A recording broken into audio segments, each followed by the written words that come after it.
ये American director Ben कटाई की बनाई गई एक हॉरर मूवी है। ये ब्रिटिश डायरेक्टर डेविड स्लेड की 2007 में रिलीज होने वाली मूवी का सेकंड पार्ट है।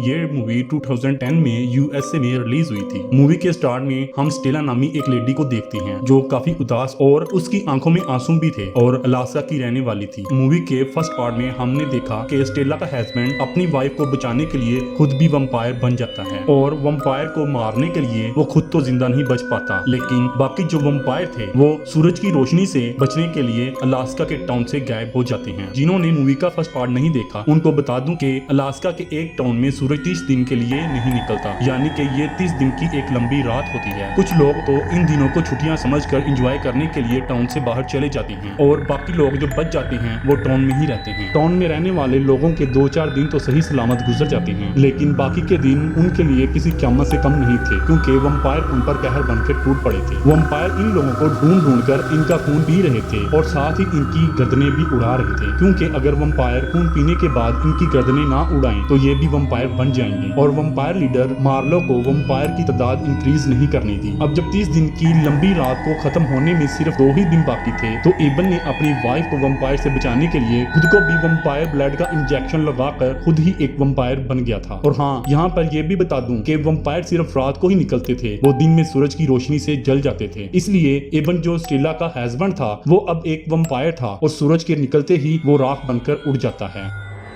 अब हम इस मूवी की मेन स्टोरी को देखते हैं। इबन की डेथ के बाद मूवी आगे स्टार्ट हो जाती है। स्टेला अब ये चाहती है कि वो अपने हस्बैंड की डेथ का बदला ले और वो वंपायर को ढूंढ कर मार देगी। वो ये जानती है कि इस वक्त उसकी अपनी जान खतरे में है, लेकिन उसने ये ठान ली थी कि अपने हस्बैंड की डेथ का बदला लेना है तो बस लेना है, चाहे उसकी अपनी जान ही क्यों ना चली जाए। वो किसी भी सूरत पीछे नहीं हटने वाली। अब वो इन सब के लिए लॉस एंजलिस जाती है ताकि वो लोगों को बता सके कि वंपायर वाकई ही अभी भी मौजूद है। वो एक पब्लिक मीटिंग अटेंड करती है जहां वो सब लोगों से बात करने लग जाती है। वो बताती है कि आप सब समझते हैं कि आपके आसपास मौजूद हर शख्स इंसान है, जबकि ये हमें भी नहीं पता कि कौन इंसान है और कौन वंपायर। हाल में बैठे हुए सब लोग हंसने लग जाते हैं और कहते हैं कि देखो इसके दिमाग को क्या हो गया है, लगता है ये पागल हो गई है, हमें वंपायर समझ रही है। और स्टेला यहाँ पर कहती है कि मैं जानती हूँ कि ये तुम सबको बहुत ही फनी लग रहा होगा, लेकिन हमारे बीच अभी भी वंपायर बैठे हैं। इसी दौरान वो हाल में बैठे हुए सभी लोगों पर अल्ट्रा वायलेट रेज फेंक देती है, जिसके बाद वंपायर सामने आ जाते हैं क्योंकि उनकी स्किन उस एक्सप्लोड से जलने लग जाती है। अब स्टेला की ये हरकत देखकर बाकी सब लोग भी घबरा जाते हैं, इसलिए वो वहाँ से भागने लगते हैं। अब जैसे ही ये हाल से बाहर निकलती है तो पुलिस उसे अरेस्ट कर लेती है। अब हम एक आदमी को देखते हैं जो एजेंट नॉरिस था और एजेंट नॉरिस स्टेला को ब्लैकमेल करने लग जाता है कि अगर तुमने ये ना छोड़ा तो तुम्हें हमेशा के लिए कैद कर लिया जाएगा और इससे तुम्हारी जान को भी खतरा है, तो इसलिए बेहतर यही है कि तुम इस पर काम करना बंद कर दो, यानी कि अपनी वंपायर पर रिसर्च बंद कर दो, ये ही तुम्हारे लिए बेहतर होगा। अब स्टेला ये सुनकर काफी दुखी हो जाती है, लेकिन अब पुलिस उसे इस बात पर एग्री होते हुए उसे आजाद कर देती है कि अब वो वंपायर हंटिंग यानी कि वंपायर का शिकार नहीं करेगी। जैसे ही वो अपने होटल के रूम में जाती है तो उसे अपने रूम में 3 लोग मिलते हैं, जिनमें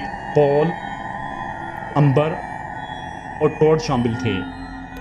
अब यहाँ पर ये तीनों स्टेला से कहने लगते हैं कि हम जानते हैं कि तुम वंपायर हॉन्टिंग करना चाहती हो, हम भी वंपायर हॉन्टिंग के लिए आए हैं और आज से हम सब मिलकर वंपायर को ढूंढेंगे और उन्हें मारेंगे। लेकिन पुलिस ने और एजेंट नॉरिस ने स्टेला का ब्रेन वॉश किया था, इसलिए वो कहती है कि इंसान वंपायर को पकड़ेंगे। मैंने तो सुना था कि वंपायर ही इंसानों को ढूंढते हैं और मारते हैं। यहाँ पर बाकी तीनों को बहुत ही अजीब लगता है कि ये पुलिस स्टेशन में जाने से पहली वाली स्टेला नहीं है, वो तो वंपायर की जानी दुश्मन थी। अब पता नहीं इसे क्या हो गया है। अब इनमें से जो वंपायर हॉन्टिंग लड़की थी यानी कि अंबर, वो होटल से बाहर चली जाती है। वो बाहर जाकर एक चीज नोटिस करती है कि वो जिस होटल के रूम में रुके हैं उसके सामने वाले रूम में अजीब सी मूवमेंट है और उसी रूम में से एक आदमी कूदता है। ये जंप कोई नॉर्मल नहीं थी, यानी कि ये किसी इंसान की जंप नहीं थी। तो यहाँ उसे पता चल जाता है कि ये कूदने वाला शख्स वंपायर है। तो वो फौरन से अंदर आकर बताती है कि हमारे रूम की तरफ एक वंपायर आ रहा है। जैसे ही वो वंपायर उनका डोर ओपन करता है तो ये दोनों आदमी उसे शूट करके मार देते हैं। स्टेला जब देखती है कि वाकई में ही वंपायर को मारना पॉसिबल है तो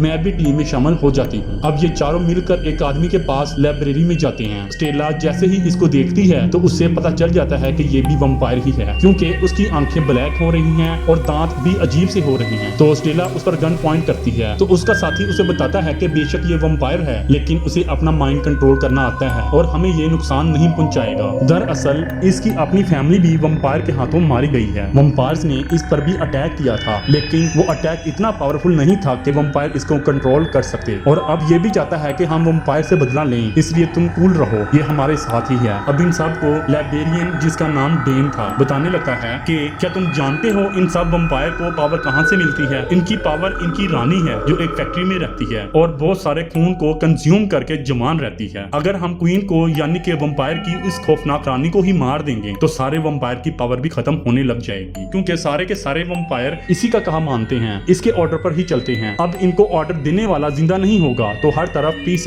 यानी कि अमन और सुकून हो जाएगा। अब ये सारे लोग ये प्लानिंग करते हैं कि उस फैक्ट्री में अटैक करके क्वीन को मारना है, लेकिन स्टेला जो इन सब को डीपली से देखती है तो वो कहती है कि मैं इस काम में आप लोगों का हिस्सा नहीं बन रही। वो कहती है कि मैंने अपनी जान खतरे में नहीं डालनी और मुझे उस रानी का सामना नहीं करना, तो इसलिए मैं ये काम छोड़कर जा रही हूँ। तो उसे उसका साथी पॉल रोकते हुए कहता है कि देखो, वंपायर ने मेरी बेटी को भी नहीं छोड़ा, मेरी बेटी को भी मार दिया। हम सब मिलकर वंपायर के खिलाफ लड़ने आए हैं ना, तो हम में से कोई भी पीछे नहीं हटेगा। अब स्टेला दोबारा से इनका साथ देने के लिए एग्री हो जाती है। हम एजेंट को देखते हैं जो है तो इंसान, लेकिन ये वंपायर का जासूस था, यानी कि ये वंपायर के साथ मिला हुआ था, यानी कि ये इंसानों की जासूसी करता था और इंसानों के मुताल्लिक बातें वंपायर को बताता था। अब की बार भी वो वंपायर को जाकर बताता है कि मैंने स्टेला को वार्निंग दी, अब तक तो ये शहर छोड़कर जा चुकी होगी। लेकिन अब हम यहाँ वंपायर क्वीन को भी देखते हैं जिसका नाम लैल था। वो कहती है कि नहीं, मुझे अभी भी ऐसा लग रहा है कि जैसे वो यहाँ ही है, यानी कि इसी शहर में ही मौजूद है। एजेंट ये सुनकर घबरा जाता है क्योंकि वो तो इंसान था, तो इसलिए वो किसी की खुशबू को नहीं सूंघ सकता था, जिससे पता चल जाए कि स्टेला जा चुकी है या शहर में ही मौजूद है। उसे नहीं पता था कि वो अपना माइंड चेंज कर चुकी है। बेचारा एजेंट बेकसूर ही मारा जाता है क्योंकि उसने वंपायर क्वीन के साथ झूठ बोला था। अब इधर ये चारों साथी यानी कि चारों वंपायर हंटर ये प्लान कर चुके होते हैं कि इन्होंने किसी तरह से फैक्ट्री के अंदर जाना है। अब वो टाइम भी आ जाता है जब वो डोर को तोड़ते हुए फैक्ट्री में इंटर होते हैं। फैक्ट्री में इंटर होते ही वंपायर को इनकी खुशबू आ जाती है, इसलिए वो इन पर अटैक करने के लिए आते हैं। स्टेला और बाकी लोग तो अपनी जान बचा लेते हैं, लेकिन उनका एक साथी जो अपनी जान नहीं बचा पाता तो उसे एक वंपायर काट लेता है, जिसे वो बेचारा वंपायर बनने लगता है। लेकिन स्टेला और उसका साथी उसे एक रूम में ले आते हैं और बाकी वंपायर से बचने की कोशिश करते हैं। अब यहाँ पर स्टेला और उसका साथी पॉल ये देख रहे होते हैं कि अगर वाकई ही वंपायर ने उसे काट लिया है तो ये भी वंपायर में बदल जाएगा। वो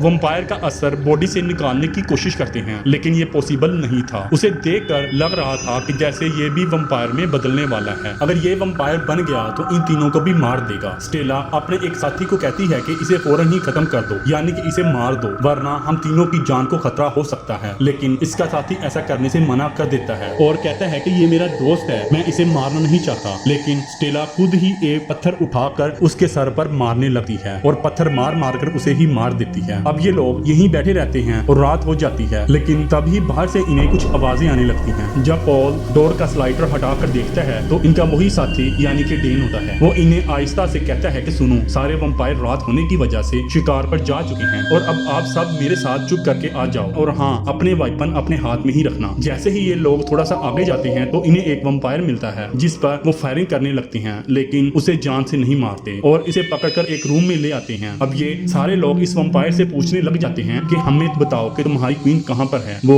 वंपायर उन्हें कहता है कि मुझे नहीं पता क्वीन कहाँ पर है। अब ये लोग अल्ट्रावायलेट रेज चलाकर उसे टॉर्चर करने लग जाते हैं, उसकी स्किन जलने लग जाती है और वंपायर दर्द से चीखते हुए कहता है कि इसे बंद करो, मुझे नहीं पता कि क्वीन कहाँ पर है, लेकिन हाँ, मैं सिर्फ इतना बता सकता हूँ कि आज से कुछ अर्सा पहले जिस तरह का अटैक अलास्का पर हुआ था, सेम ही उसी तरह का अटैक इस जगह पर करने का प्लान बनाया जा रहा है। इस अटैक में बहुत ज्यादा तबाही होगी और तुम सब लोग भी इसमें मारे जाओगे। अब यहाँ पर स्टेला और उसके साथियों को एक आइडिया आता है। वो सोचते हैं कि अगर हम इसको मार देंगे तो हमें नहीं पता चलेगा कि इनका दूसरा ठिकाना कौन सा है और कहाँ पर है, इसलिए हम इसको जिंदा छोड़ देते हैं और इसका पीछा करते हैं। अब वो इस वंपायर को जख्मी हालत में ही छोड़ देते हैं और वो लंगड़ाते हुए उस जगह पर जाता है जहाँ पर बाकी वंपायर भी मौजूद थे। अब ये लोग भी इसका पीछा करते हुए उसी जगह तक पहुंच जाते हैं जो इन वंपायर का सीक्रेट ठिकाना था। अब ये लोग जैसे ही वंपायर के ठिकाने के अंदर जाते हैं तो देखते हैं कि एक कपल को बांधा गया है। वो लड़की अभी भी जिंदा है। इससे पहले कि स्टेला और उसके साथी कपल को बचा पाते, वहाँ पर एक वंपायर आ जाता है और अब आहिस्ता आहिस्ता सुबह भी होने लगती है और सूरज निकल रहा था। वंपायर आकर इन पर अटैक करके इन्हें मारने ही वाले होते हैं कि स्टेला और उसके साथी इस जगह की छत पर फायरिंग करने लग जाते हैं, जिससे छत टूट जाती है और सूरज की रोशनी सीधा अंदर आने लगती है। इसके बाद स्टेला एक बॉम्ब का यूज करते हुए इस जगह की दीवार को भी तोड़ देती है। इसके बाद सूरज की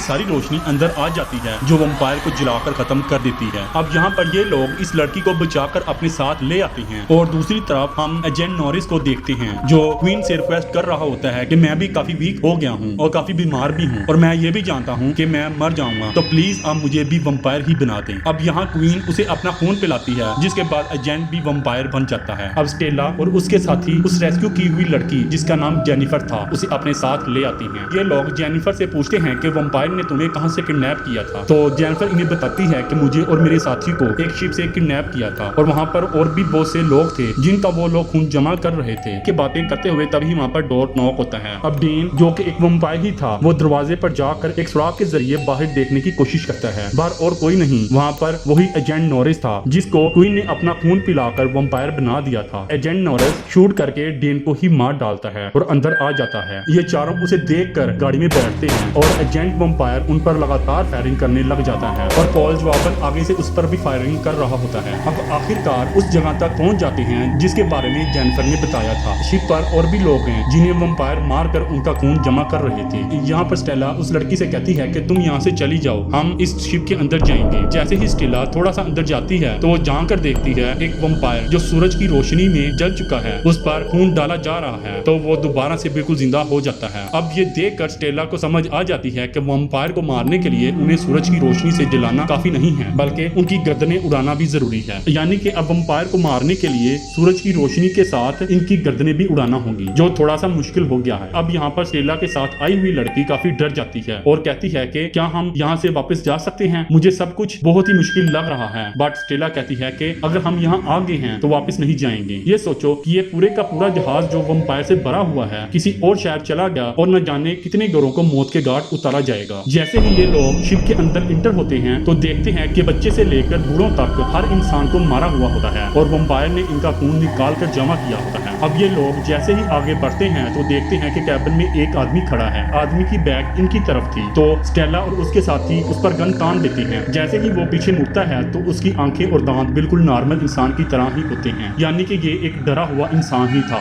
वंपायर नहीं। और इस इंसान की फैमिली को वंपायर ने मार दिया था। अब मजबूरन इस इंसान को वंपायर की बात मानना पड़ रही थी। वो उनसे कहता है कि मुझे भी अपने साथ ले चलो। तभी वहाँ पर वंपायर आकर उसे शूट करके मार डालते हैं और स्टेला की साथी को भी मार देते हैं जो डरते हुए इनके साथ आई थी, यानी कि जेनिफर। अब स्टेला और पॉल अकेले रह जाते हैं और वो काफी दुखी होते हैं। अब वो डिसाइड करते हैं कि वो किसी एक वंपायर को भी जिंदा नहीं छोड़ेंगे। जैसे ही ये दोनों थोड़ा आगे बढ़ते हैं तो एजेंट भी आ जाता है और इन दोनों को बांध देते हैं और पॉल के बाजू पर एक बहुत बड़ा कट लगाते हैं जिससे उसके बाजू से खून निकल कर नीचे रखे हुए कंटेनर में गिरता है ताकि कंटेनर खून से भर जाए और पॉल की डेथ हो जाए। यहाँ पर स्टेला अपने एक हाथ को छुड़वा कर पहले खुद को आजाद करती है, फिर अपने साथी पॉल को भी आजाद करवा लेती है। उनको आजाद होते हुए देखकर एजेंट नॉरिस जब इसके पास आता है तो स्टेला उसे बहुत ही बुरी तरह से मौत के घाट उतार देती है। वो जानती है कि वंपायर को कैसे मारना है, यानी कि वंपायर को किस तरह खत्म करना है। इसके बाद ये दोनों फौरन शिप के कंट्रोल रूम में जाते हैं और वहां जाकर तोड़फोड़ करने लग जाते हैं ताकि यहाँ की लाइट चली जाए और सारे वंपायर कंफ्यूज हो जाएं कि कहाँ जाना है। और कंट्रोल रूम में इतना नुकसान किया कि बस लाइट चली जाए लेकिन शिप ना रुके और शिप चलती रहे। फिर हम वंपायर क्वीन को देखते हैं जो पोल पर अटैक करके पोल को भी मार डालती है। स्टेला वहाँ से भाग कर छुपने जाती है। उसे वहाँ एक कंटेनर नजर आता है जो खून से भरा हुआ है। वो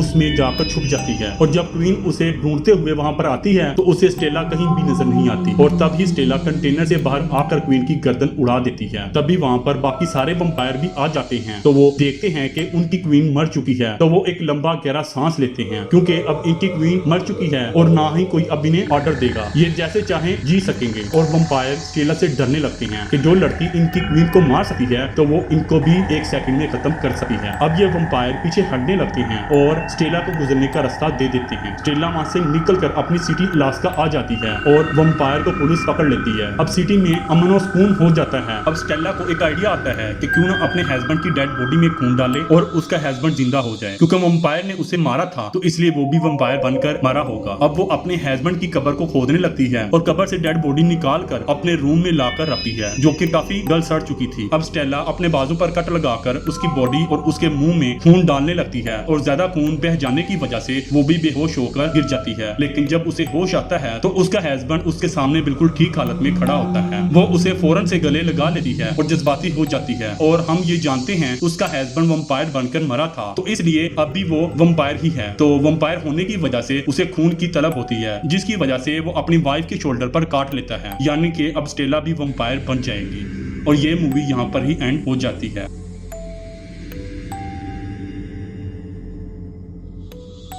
इस तरह के मज़ीद मूवी रिव्यू देखने के लिए वीडियो को लाइक, शेयर और चैनल को सब्सक्राइब करें। शुक्रिया।